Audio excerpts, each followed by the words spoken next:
देखिए, मैं आपको मेहनत करने वाला लीडर बनाना चाहता हूं। मैं आपको कामचोर लीडर नहीं बनाना चाहता।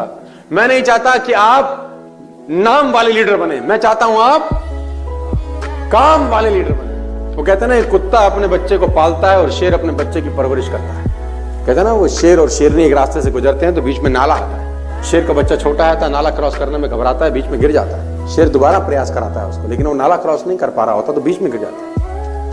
तो कहने वाले कहते हैं कि शेर पंजा मार के अपने बच्चे को मार देता है, क्योंकि शेर को लगता है या तो ये मेरी औलाद नहीं है, ये नाला क्रॉस नहीं कर पा। उसको अपनी बीवी पे शक होता है, या तो ये मेरी औलाद नहीं है, और अगर है और नाला क्रॉस नहीं हो रहा तो उसको मर जाना ही बेहतर है। जिंदगी भर कुत्ते के जीवन से बेहतर है ये आज मर जाए, उसको मर जाना चाहिए।